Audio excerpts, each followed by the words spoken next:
আসসালামু আলাইকুম। এআই টেকবিডির পক্ষ থেকে আমি আরিফুল ইসলাম আছি আপনাদের সাথে। আজকে আমাদের আলোচনার বিষয় হচ্ছে হোল্ডিং ট্যাক্স বা অনলাইন ভূমি উন্নয়ন কর। আজকে আমরা দেখব কিভাবে অনলাইনের মাধ্যমে ভূমি উন্নয়ন কর জমা দেওয়া যায়।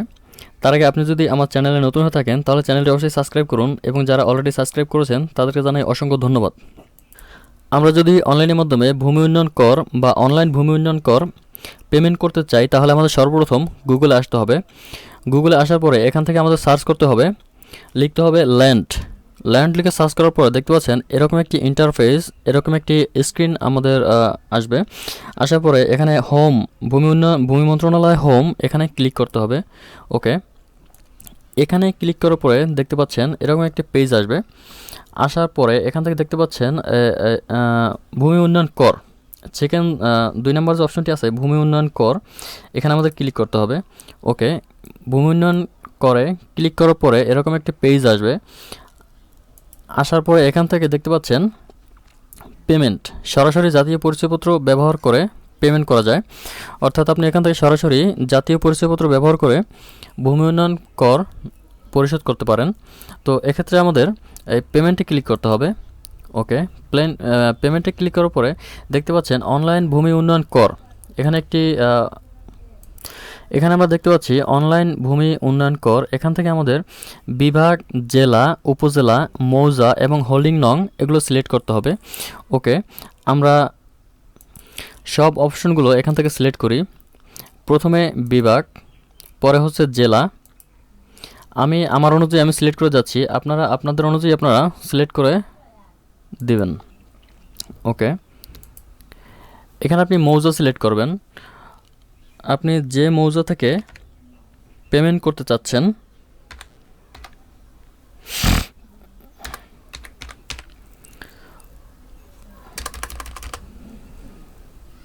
ওই মৌজাটি এখানে সিলেক্ট করে দেবেন।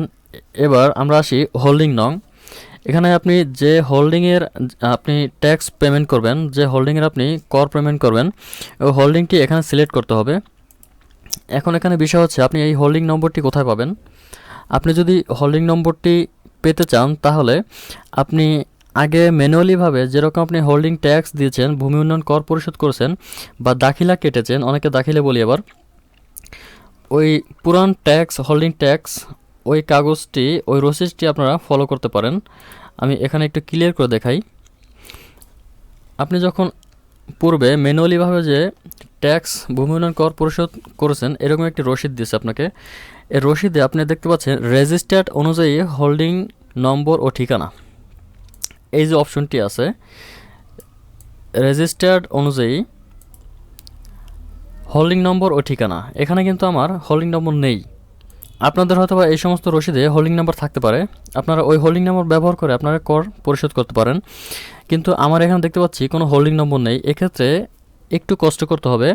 আপনার যে সংশ্লিষ্ট ইউনিয়ন ভূমি অফিস আছে ওখান থেকে আপনারা ট্যাক্স হোল্ডিং নম্বরটি সংগ্রহ করতে পারেন।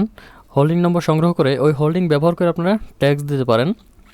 আমার এখানে কিন্তু কোনো হোল্ডিং নেই, আমিও সেম কোয়ালিটিতে সেম পন্থা অবলম্বন করে আমি কিন্তু হোল্ডিং নম্বরটি সংগ্রহ করেছি। আপনারা এইটুকুই জাস্ট কষ্ট করতে হবে যদি হোল্ডিং নম্বর না থাকে। আর যাদের হোল্ডিং নম্বর আছে তারা তো সরাসরি হোল্ডিং নম্বর ব্যবহার করতে পারেন। ওকে, এখন আমরা এখান থেকে হোল্ডিং নম্বর ব্যবহার করব। আমার হোল্ডিং নম্বর আমি ব্যবহার করছি।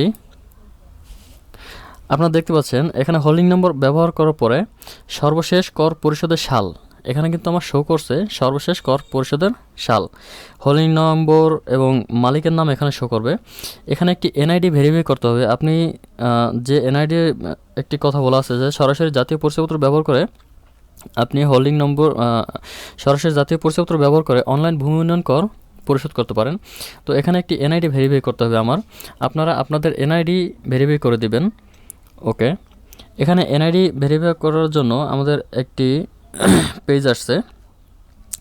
এখানে দেখতে পাচ্ছি ই পেমেন্ট করতে এনআইডি যাচাই করুন এবং প্রিয় ভূমি সেবা গ্রহীতা, এখানে কিছু আমাদের তথ্য দেওয়া আছে, চাইলে আমরা এগুলো পড়ে নিতে পারি। এখন আমরা নিচে যে অপশনটা দেখতে পাচ্ছি প্রদানকারী তথ্য, এখানে মোবাইল নম্বর, প্রদানকারী জাতীয় পরিচয়পত্র এবং প্রদানকারীর জন্ম তারিখ। এখানে যে হোল্ডিং ট্যাক্স দিচ্ছে তার সম্পূর্ণ ডিটেলস এখানে প্রদান করতে হবে। ওকে, আপনারা আপনাদের তথ্যগুলো এখানে প্রদান করবেন, আমি আমার তথ্যগুলো এখানে দিয়ে দিচ্ছি। ওকে, তথ্য প্রদানের পরে এভাবে দেখতে পাচ্ছেন একদম নিচের কর্নারে পরবর্তী একটি অপশন আছে, এখানে আমাদের ক্লিক করতে হবে। ক্লিক করার পরে ই পেমেন্ট করতে এনআইডি যাচাই করুন, এই অপশনটিতে আমাদের জাতীয় পরিচয়পত্র তথ্য এখানে শো করছে। ওকে, আমরা এখন পরবর্তী ধাপে যাই, দেখি কি আসে। ওকে, পরবর্তী ধাপে আসার পরে দেখতে পাচ্ছেন এখানে আমার মালিকের নাম, খতিয়ান নাম্বার, দাগ নাম্বার এবং জমির শ্রেণী এখানে শো করছে এবং জমির পরিমাণ কত সেটাও কিন্তু এখানে শো করছে। এখন আমার যে বিগত সালের যে কর বাকি বা বকেয়া কোনো কিছু আছে কিনা সব ডিটেলস কিন্তু এখানে আমরা দেখতে পাচ্ছি। এখান থেকে আমরা অনলাইন পেমেন্ট, এখানে আমরা অনলাইন পেমেন্টে আমরা ক্লিক করি। ওকে, এখন আপনি দেখতে পাচ্ছেন এখানে টোটাল দাবি হচ্ছে মাত্র 10 টাকা। আপনাদের বিভিন্ন আপনাদের পূর্বে যদি কোনো কর দেওয়া থাকে বা ওই অনুযায়ী আপনাদের বিলটা এখানে শো করবে। আমার বিল এখানে শো করছে। এখন আপনি চাইলে এখান থেকে দেখতে পাচ্ছেন 6টি উপায়ে আপনারা বিল পেমেন্ট করতে পারেন বা ভূমি উন্নয়ন কর পরিশোধ করতে পারেন।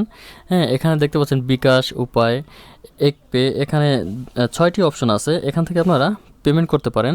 তো আমি এখানে বিকাশ দিয়ে ট্রাই করি, যেহেতু সবারই আমাদের বিকাশ আছে কম বেশি। ওকে, ই পেমেন্ট করুন, দেখতে পাচ্ছেন নিচের কর্নারে ডান পাশের নিচের কর্নারে ই পেমেন্ট একটি অপশন আছে, এখানে আমাদের ক্লিক করতে হবে। ওকে,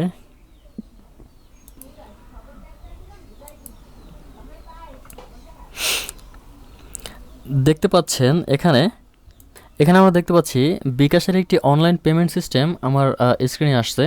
এখানে আপনার মোবাইল নাম্বার এবং আপনার যে বিকাশ অ্যাকাউন্ট নাম্বারটি এখানে প্রদান করবেন। প্রদান করার পরে অনলাইনের মাধ্যমে এখান থেকে আপনার যে ট্যাক্স, যত টাকা আপনার এখানে ট্যাক্স আসবে, কর আসবে, অত টাকা আপনি বিকাশের মাধ্যমে পেমেন্ট করতে পারেন বা অনলাইন এখানে যে 6টি অপশন দেওয়া আছে যে কোনো একটি ব্যবহার করে আপনারা এই বিল কিন্তু পেমেন্ট করতে পারেন। তো এই ছিল আজকের আলোচনার বিষয়। আপনারা এভাবে খুব সহজেই ভূমি উন্নয়ন কর অনলাইনের মাধ্যমে দাখিল করতে পারেন। ভিডিওটি ভালো লাগলে লাইক করুন, শেয়ার করুন এবং কোনো কিছু জানার থাকলে অবশ্যই আপনারা কমেন্ট বক্সে কমেন্ট করতে পারেন। ধন্যবাদ সবাইকে। আসসালামু আলাইকুম।